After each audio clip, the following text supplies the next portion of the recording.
تو رمضان کا مقصد، رمضان کی فضیلت اور رمضان کی اہمیت کیا ہے، اس کو سمجھنے کی ہمیں ضرورت ہے کہ قرآن کریمہ کا مقصد اس مہینے کے اندر اترنے کا کیا تھا۔ سب سے پہلے رمضان کا جو لفظ ہے رمضان، یہ رمضا سے نکلا ہے۔ رمضان کا لفظ کس سے نکلا ہے؟ رمضا، یعنی رمضا اس بارش کو کہتے ہیں جو موسم خریف سے پہلے برس کر زمین کے اندر جو گرد و غبار ہوتے ہیں ان تمام گرد و غبار کو صاف کر دیتے ہیں۔ تو اسی طرح یہ رمضان المبارک جو ہے، جب یہ رمضان المبارک کا مہینہ آتا ہے، انسانوں کی جو گناہیں ہوتی ہیں، جو خطائیں ہوتی ہیں، اللہ سبحانہ و تعالیٰ اس مبارک رمضان المبارک کی برکت سے تمام گناہوں کو کیا کر دیتی ہے؟ مٹا دیتی ہے، صاف کر دیتی ہے۔ تو رمضان مبارک کی غرض و غایت اور مقصد کیا ہے؟ تقوی کو اختیار کرنا ہے۔ مقصد یہی ہے کہ ہم رمضان مبارک کے اندر تقوی اختیار کریں۔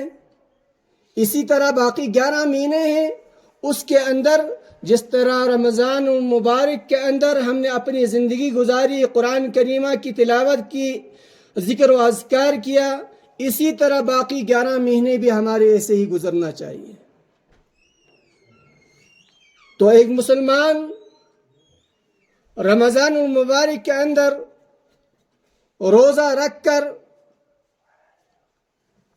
قرآن کی تلاوت کر کے اپنے تمام گناہوں کو مٹانے کے لیے اللہ کے در پہ آتے ہیں کہ ہمارے گناہیں دھل جائیں، ذکر و اذکار کرتے ہیں، قرآن کی تلاوت کرتے ہیں، تسبیح و تحلیل کرتے ہیں کہ ہم اللہ کے سامنے سر بسجود ہو کر دعائیں کرتے ہیں، اللہ ہماری تمام گناہوں کو، اے اللہ ہماری تمام لغزشوں کو معاف فرما۔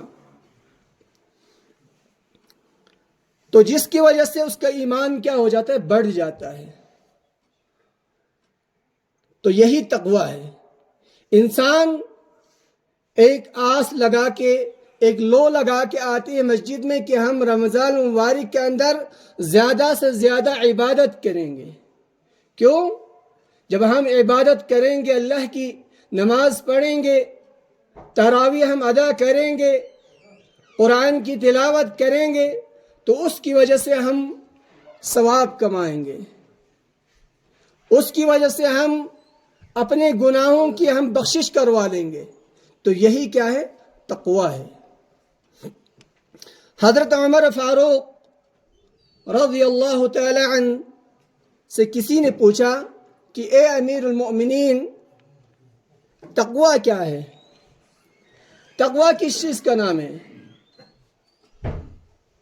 تو حضرت عمر فاروق رضی اللہ تعالی عنہ نے فرمایا، کیا تمہارا گزر کبھی خاردار، یعنی خاردار کہتے ہیں جو جاڑیوں والے، کانٹے دار خاردار جاڑیوں سے کبھی تمہارا گزر ہوا ہے؟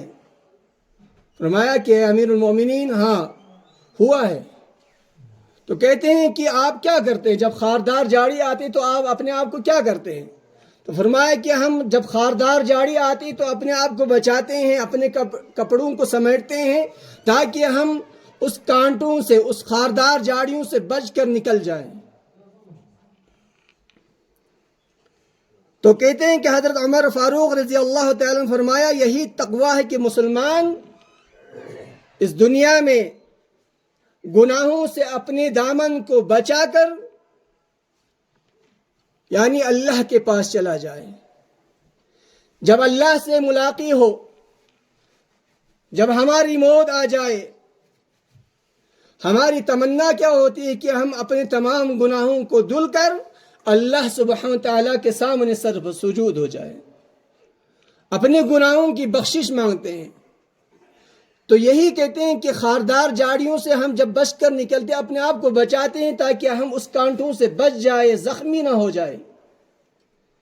تو اللہ کے پاس بھی جب جائے تو ہماری پکڑ نہ ہو، تو اس پکڑ سے بچنے کے لیے ہمیں اور آپ کو کیا کرنا چاہیے؟ اس رمضان المبارک کے اندر، اس عظیم مہینے کے اندر اپنے آپ کو تیاری کرنی ہے، راتوں کے اندر جاگنا ہے، قرآن کی تلاوت کرنی ہے، قرآن کو سمجھنا ہے، قرآن کی تعلیمات کو آگے بڑھانا ہے، تب جا کے رمضان ہمارے لیے تقوی ثابت ہو سکتا ہے۔ تقوی جب ہوگا جب ہم مصمم ارادے کے ساتھ آئے کہ ہم باقی 11 مہینوں کے اندر اللہ کی عبادت کریں گے۔ جس طرح رمضان مبارک کے اندر مسجدیں بھری پڑی ہوتی ہیں، قرآن کی تلاوت ہوتی ہے، ذکر و اذکار ہوتی ہے، تو اسی طرح باقی 11 مہینے بھی ہمارے ایسے ہی گزرنا چاہیے۔ اگر یہی امید لگا کے ہم آ رہے ہیں تو آمنا وصدقنا، لیکن ہمارا مقصد صرف رمضان تک ہو، اس کے بعد باقی 11 مہینے پھر وہی جو ہم کرتے چلے آ رہے ہیں، پھر ہمارا کوئی فائدہ نہیں ہوگا۔ مصمم ارادہ کریں۔ تو اسی طرح عربی زبان میں کہتے ہیں کہ ہم صوم کہتے ہیں۔ کیا کہتے ہیں؟ صومن، روزہ۔ صوم کہتے ہیں کہ اپنے آپ کو تمام خواہشات سے روکنا، یعنی جو چیز آپ کے لیے حلال ہیں ان تمام چیزوں سے رک جانا۔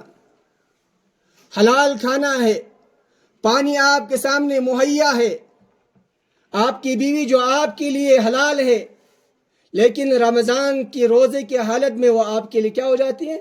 حرام ہو جاتی ہے۔ ان تمام چیزوں سے بچنے کا نام کیا ہے؟ صوم ہے، رک جانا۔ صوم معنی رکنا کسی چیز سے۔ تو ہم اپنے آپ کو تمام گناہوں سے ہمیں روکنا چاہیے، تمام لغزشوں سے اپنے آپ کو روکنے کے حتی الامکان کوشش کرنا چاہیے۔ تو ماہ صیام میں اپنی اصلاح کیسے کریں؟ یہ ماہ صیام جو ہے اس میں اپنے آپ کو کیسے ہم ثابت کریں کہ ہم درست ہو گئے؟ باقی 11 مہینے ہم ایسے ہی گزرنا چاہیے کہ جیسے کہ رمضان مبارک میں ہم نے اپنی زندگی گزاری۔ کہتے ہیں یا باغی الخیر اقبل، اے خیر کے طلبگاروں، اے خیر کے چاہنے والوں، اپنے آپ کو جہنم کے آگ سے بچانے والوں، اگر جنت کے طلبگار ہو تو کہتے ہیں یا باغی الخیر اقبل، اے خیر کے طلبگاروں آگے بڑھو۔ آگے فرمایا وباغی الشر اقصر، اے برائی کرنے والوں، برائی کے چاہنے والوں، اب برائی سے بچ جاؤ، اب گناہوں سے بچ جاؤ، اپنے گناہوں کی معافی مانگو۔ یہ مبارک مہینہ اللہ نے ہمیں عطا فرمایا، اس کو ایسے ہی نہ گنوائیں، کھیل کود اور تماشے میں اپنے وقت ضائع نہ کریں۔ یہ مبارک مہینہ ہمیں اللہ نے عطا کیا تو ہم اور آپ قسمت دار ہیں۔ اور اسی طرح اپنی نیتوں کی اصلاح کرے۔ حضرت عمر بن الخطاب رضی اللہ تعالیٰ عنہ بیان کرتے ہیں کہ میں نے رسول اللہ صلی اللہ علیہ وسلم کو فرماتے ہوئے سنا انما الاعمال بالنیات، تمام کاموں کا دار و مدار جو ہے وہ کس پر ہے؟ نیت پر منحصر ہے کہ آپ کی نیت کیا ہے، آپ کس لیے نماز کے لیے آتے ہیں، کس لیے آپ رمضان میں آ رہے ہیں، تراویح کس لیے پڑھ رہے ہیں، قرآن کی تلاوت کیوں کر رہے ہیں، یہ سب اللہ جانتے ہیں۔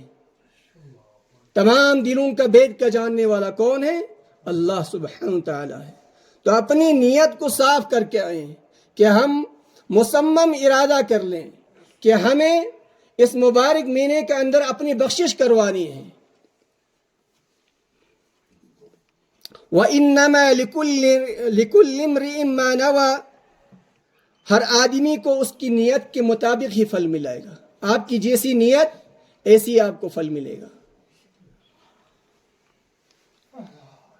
فَمَنْ كَانَتْ هِجْرَتُهُ إِلَىٰ دُنْيَا يُصِيبُهَا، اگر کسی شخص کا مقصد دنیا کمانا ہے اس کو وہ مل جائے گی۔ أَوْ إِلَىٰ امْرَأَةٍ يَنْكِحُهَا، یا کسی عورت سے شادی کرنے کے متعلق، شادی کرنے کے غرض سے وہ سفر کر رہا ہے تو اس کو وہ مل جائے گی۔ الی ما ہاجر الیہ، جس کی طرح وہ ہجرت کر رہا ہے، جس کی طرح وہ سفر کر رہا ہے. تو اپنی نیت کو کیا کرنا ہے؟ ہمیں درست کرنا ہے. سب سے پہلے اس رمضان المبارک کے اندر نیت ان کو صاف کرنا ہے. اسی طرح وقت کو غنیمت جانے. جو اللہ نے ہمیں یہ وقت دیا ہے، جو رمضان المبارک کا یہ عظیم مہینہ ہمیں اور آپ کو عطا فرمایا ہے، اس کو غنیمت جانے. فرماتے ہیں کہ نعمتان مغبوب فیہما کثیر من الناس الصحۃ والفراغ. دو نعمتیں اللہ نے ہمیں دی ہے. کتنی نعمتیں؟ دو نعمتیں اللہ نے دی ہے. اکثر لوگ اس سے نقصان اٹھاتے ہیں. اکثر اس سے کیا اٹھاتے ہیں؟ نقصان اٹھاتے ہیں. نمبر ایک کیا ہے؟ الصحۃ والفراغ، یعنی صحت اور فراغت. اللہ نے ہمیں جو صحت دی ہے، جو تندرستی ہمیں اللہ نے عطا کی ہے، اس صحت کو غنیمت جانے. جو آپ کی جوانی ہے یہ دیر پا نہیں رہے گی، آہستہ آہستہ آپ کی جوانی بھی ڈل جائے گی. جس طرح آپ اپنے پیروں پہ اس وقت چل رہے ہیں، مسجد تک آپ آ سکتے ہیں، قرآن کی تلاوت آپ کر سکتے ہیں، ایک وقت وہ بھی آئے گا کہ آپ مسجد تک نہیں آ سکتے ہیں.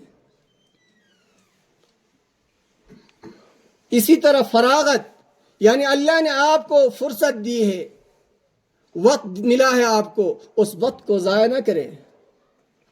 خاص کر یہ مبارک مہینہ، اس کے اندر جب بھی آپ کو فرصت ملے قرآن کی تلاوت کرے، قرآن کو سمجھنے کی کوشش کرے، اپنے آپ کو اللہ کے ذکر و اذکار میں مشغول رکھے. یہ اللہ نے ہمیں صحت اور فراغت دی ہے، اس کو غنیمت جاننا چاہیے. ایسا نہ ہو کہ کل اللہ نہ کرے کوئی بیماری پکڑ لے کہ آپ مسجد تک نہ آ سکیں. جو اللہ نے ہمیں صحت اور تندرستی دی ہے، اس کو غنیمت جانے، اللہ کا شکر ادا کرے. اسی طرح قرآن مجید کے لیے خصوصی وقت نکالنا چاہیے. اس مبارک مہینے کے اندر وقت نکال کر قرآن کی تلاوت کرے. اللہ سبحانہ تعالیٰ نے فرمایا اتل ما اوحی الیک من الکتاب واقم الصلاۃ. جو کتاب یعنی قرآن پاک آپ صلی اللہ علیہ وسلم کی طرف نازل کی گئی ہے، اسے پڑھیے اور نماز قائم کیجیے. قرآن کو پڑھنا ہے، قرآن کو سمجھنا ہے، قرآن کی تعلیمات کو لوگوں تک آپ کو پہنچانا اور ہمارا فریضہ ہے. قول محمد قول خدا، فرمان نہ بدلا جائے گا.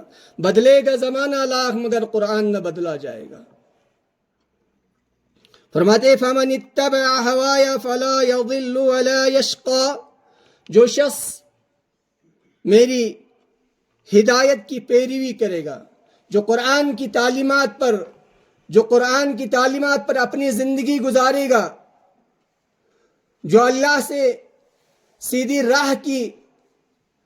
راہ پر چلنے کی دعا کرے گا، فرماتے ہیں کہ وہ نہ تو گمراہ ہوگا اور نہ ہی بدبختی کے اندر مبتلا ہوگا.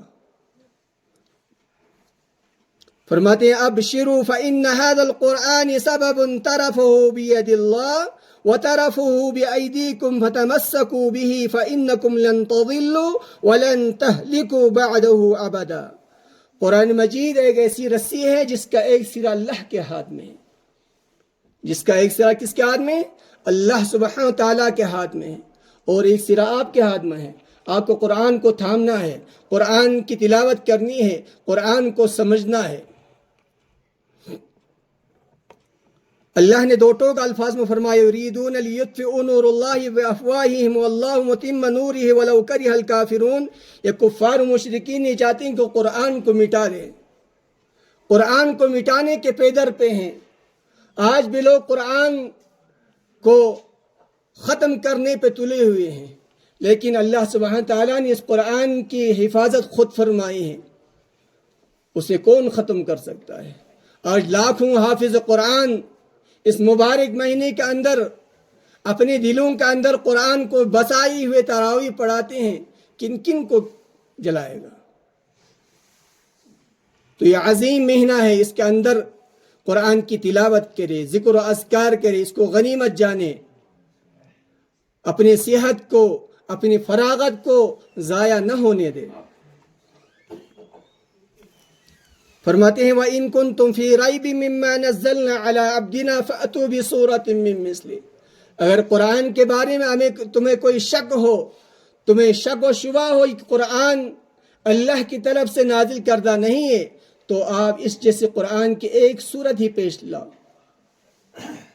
نہیں لا سکتے ہیں۔ تو یہ قرآن عظیمہ ہے جو اس مبارک مہینے کے اندر اللہ سبحانہ تعالیٰ نے نازل فرمایا۔ تو اس مبارک مہینے کی متعدد خصوصیات ہیں اللہ سبحانہ تعالیٰ نے۔ نمبر 1، نزول قرآن، یعنی اس مبارک مہینے کے اندر اللہ نے قرآن کو نازل فرمایا۔ فرمایا شہر رمضان الذی انزل فیہ القرآن، رمضان کا مہینہ وہ مہینہ ہے جس میں اللہ سبحانہ تعالیٰ نے قرآن کو نازل فرمایا۔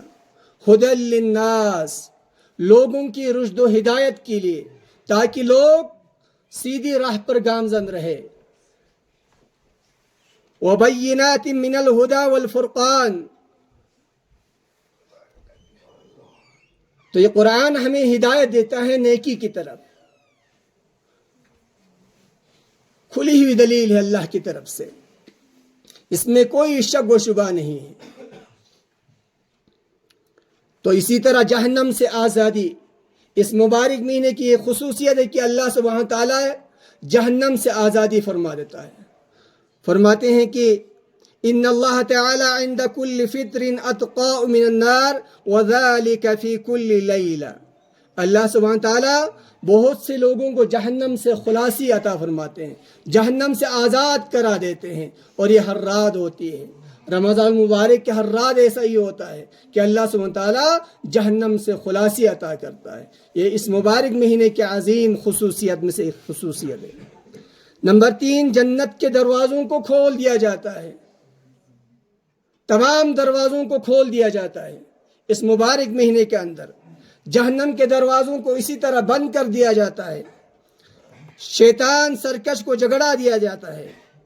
حضرت ابو ہریرہ بیان کرتے ہیں رسول اللہ صلی اللہ علیہ وسلم نے فرمایا اذا كان اول لیلۃ من شہر رمضان صفدت الشیاطین ومرضت الجن وغلقت ابواب النار فلم يفتح منها باب۔ جب رمضان کا مہینہ آتا ہے، اذا كان اول لیلۃ من شہر رمضان، جب رمضان کے پہلی رات آتی ہے، کہتے ہیں کہ فلم صفدت الشیاطین، سرکش شیاطین کو جھنجھوڑ دیا جاتا ہے، ان کو بند کر دیا جاتا ہے۔ ومرضت الجن، اور جنوں کو بند کر دیا جاتا ہے۔ وغلقت ابواب النار، اور جہنم کے تمام دروازوں کو بند کر دیا جاتا ہے۔ فلم یفتح منها باب، پھر کوئی دروازہ نہیں کھولا جاتا۔ وفتحت ابواب الجنہ، اور جنت کے تمام دروازوں کو کھول دیا جاتا ہے۔ فلم یغلق منها باب، پھر کوئی دروازہ بند نہیں ہوتا۔ وینادی مناد، اور آواز دینے والا پکار کر کہتا ہے، کیا کہتا ہے؟ یا باغی الخیر اقبل، اے خیر کے طلبگارو آگے بڑھو، اب تو اپنے آپ کو گناہوں سے باز آ جاؤ، اپنی گناہوں سے باز آ کر اس مبارک مہینے کے اندر اللہ سے بخشش مانگو، اپنے گناہوں پر شرمندہ ہو کر اللہ سے معافی مانگو۔ اے اللہ، ہم نے جو گناہیں کیے ہیں، ہم آئندہ کے لیے آپ سے توبہ کرتے ہیں۔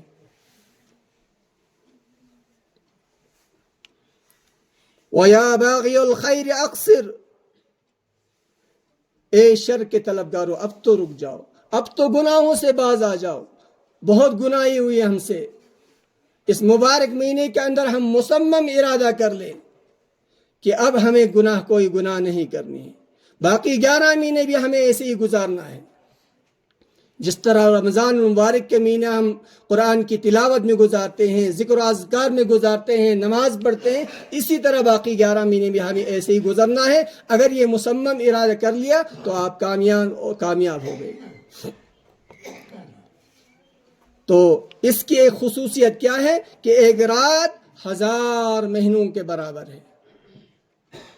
لیلۃ القدر خیر من 1000 شہر، لیلۃ القدر کیا ہے؟ 1000 مہینوں سے افضل۔